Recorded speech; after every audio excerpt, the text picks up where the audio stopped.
শীত মানেই বাঙালিদের সেরা স্বাদের পিঠা খাওয়ার আমেজ। সেরকম কলসি পিঠাও সেরা স্বাদের ভেতরে অন্যতম একটি পিঠা। আসসালামু আলাইকুম বন্ধুরা, আশা করছি সবাই ভালো আছো। আলহামদুলিল্লাহ আমিও ভালো আছি। তো বন্ধুরা, আজকে তোমাদের মাঝে কলসি পিঠার রেসিপি নিয়ে চলে আসলাম। আমি শবনম খুবই সহজভাবে তোমাদেরকে দেখানোর চেষ্টা করছি। তো পিঠা বানানোর জন্য এখানে আতপ চালের গুঁড়ি, দুধ, সুজি, 2 ধরনের বাদাম, খেজুরের গুড়, কোরানো নারিকেল, এলাচ, দারচিনি, লবণ নিয়ে নিয়েছি। তো খুবই সহজভাবে দেখাবো তোমাদেরকে। তো একটা প্যান নিয়ে নিলাম, এবার সুজিটা দিয়ে দিচ্ছি, আর সুজির সঙ্গে দিয়ে দিচ্ছি দুধটাকে আমি আগে থেকেই খুব ভালো করে জাল করে নিয়েছি। গরম গরম দুধটা দিয়ে সুজিটাকে ভালো করে মিশিয়ে নেব, এতে করে দলা পেকে যাবে না। আর দুধের পিঠা হচ্ছে দুধটা একটু বেশি হলেই ভালো লাগে। এখানে আমি 1 কেজি দুধ নিয়েছি। দুধটাকে ভালো করে জাল করে হাফ কেজি বানিয়ে নিয়েছি। আমি অল্প করে পিঠাটা বানাবো। তো সুজিটাকে ভালো করে দুধের সঙ্গে মিশিয়ে এবার সব উপকরণ দিয়ে আবারও ভালো করে মিশিয়ে নিয়ে চুলায় বসিয়ে দিলাম। এই কলসি পিঠার ভেতরে পুরটা একটু শক্ত করে বানিয়ে নিতে হয়। তো মিডিয়াম আঁচেই হচ্ছে পুরটাকে আমি রেডি করে নেব। তো আমাদের মানিকগঞ্জে এই পিঠাটাকে কলসি পিঠা বলে। তো তোমাদের কোন জেলায় কোন নামে তোমরা চিনো অবশ্যই আমাকে কমেন্টের মাধ্যমে জানাবে। তো পুরটা একদম লাস্টের দিকে এই পর্যায়ে হচ্ছে এখানে আমি 2 ধরনের বাদাম থেঁতো করে নিয়েছি এবং কিশমিশটাকে দিয়ে ভালো করে নেড়েচেড়ে নামিয়ে নেব। এবার চুলায় আবার একটা প্যান বসিয়ে হাফ বাটি পানি দিয়ে দিলাম। এই বাটির 1 বাটি এখানে গুঁড়িটা দিয়ে দিলে পারফেক্টভাবে গুঁড়িটা সিদ্ধ হয়ে যাবে। পানিতে দিয়ে দিলাম স্বাদ মতো লবণ। পানিটা যখন ভালোভাবে ফুটে উঠবে তখন সেই বাটির 1 বাটি এখানে গুঁড়িটা দিয়ে দেব। দিয়ে ঢাকনা দিয়ে ঢেকে রাখবো। পানিটা যখন ফুটে গুঁড়ির উপর দিয়ে চলে আসবে তখন নেড়েচেড়ে আটাটাকে সিদ্ধ করে নিতে হবে।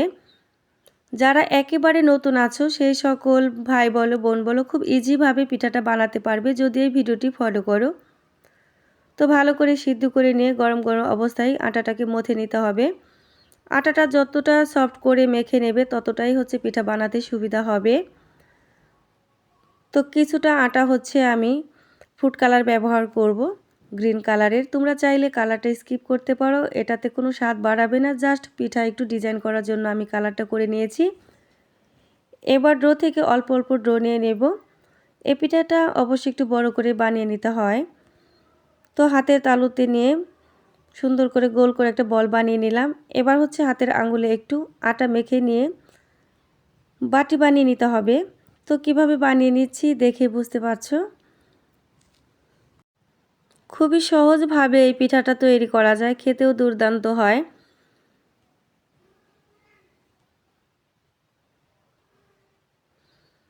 তো বাটি বানানো হয়ে গিয়েছে। এবার হচ্ছে আগে থেকে যে পুরটা বানিয়ে নিয়েছিলাম সেটা এখন ভিতরে দিয়ে দেব।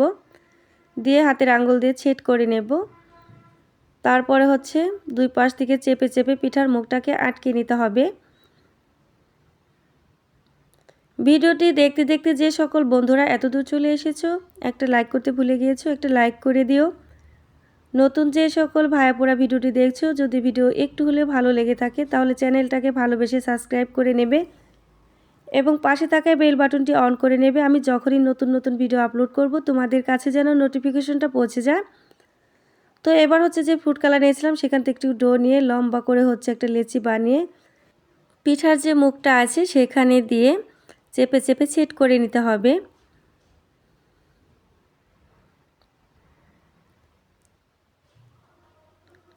এবার পিঠাটাকে উল্টে নিয়ে হাতের আঙুলের সাহায্যে ডিজাইন করে নেব।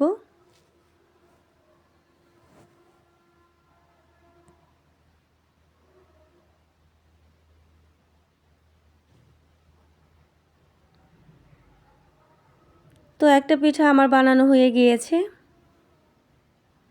তো দেখো কতটা সুন্দর লাগছে দেখতে। আরেকটি পিঠা তোমাদেরকে বানিয়ে দেখাচ্ছি।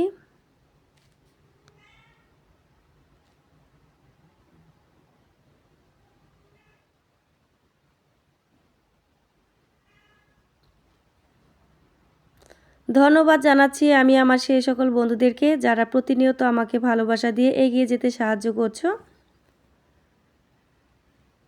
তো আরেকটা বাটি আমার বানানো হয়ে গিয়েছে, একইভাবে বানিয়ে নিচ্ছি।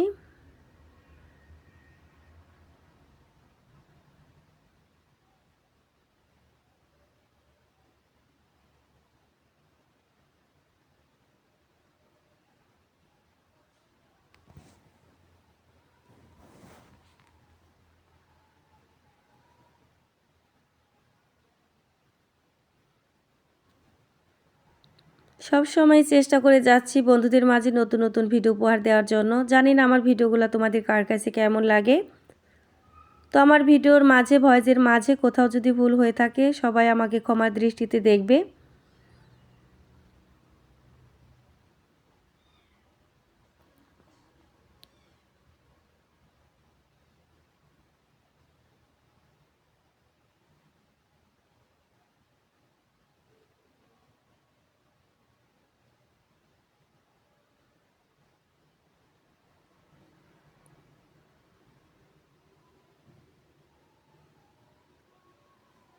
তো আরেকটি পিঠা আমার বানানো হয়ে গিয়েছে, বাকি পিঠাগুলো হচ্ছে অফ ক্যামেরায় বানিয়ে নেব। তো সবগুলো পিঠা আমার বানানো হয়ে গিয়েছে।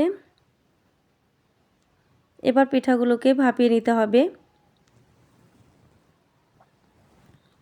একটা ছিদ্রযুক্ত বাটি নিয়ে নিলাম।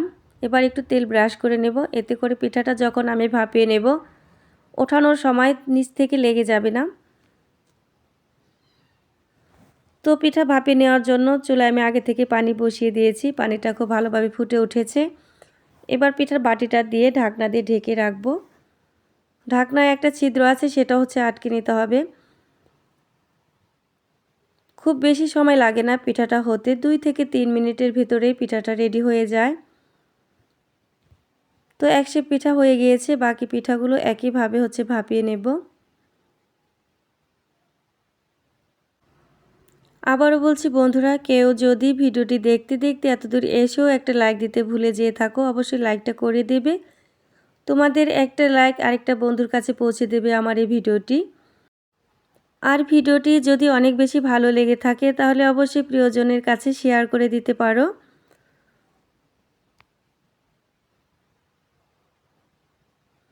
তো সবগুলো পিঠা আমার ভাপিয়ে নেওয়া হয়ে গিয়েছে, এবার তোমাদেরকে পরিবেশন করে দেখাচ্ছি।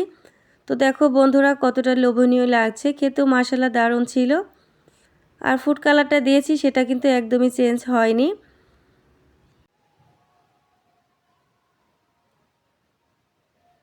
তো একটা পিঠা তোমাদেরকে কেটে দেখাচ্ছি। আমার বিশ্বাস আজকের এই রেসিপিটি আমার সকল বন্ধুদের কাছে ভালো লেগেছে। আজকের মতো বিদায় নিয়ে নিচ্ছি। সকল বন্ধুদের সঙ্গে দেখা হচ্ছে, কথা হচ্ছে নতুন কোনো ভিডিওর মাধ্যমে। সে পর্যন্ত আমার সকল বন্ধুদেরকে আল্লাহ তাআলা অনেক বেশি ভালো রাখুক, সুস্থ রাখুক, সকলের প্রতি দোয়া রেখে আজকের মতো বিদায় নিচ্ছি। আল্লাহ হাফেজ।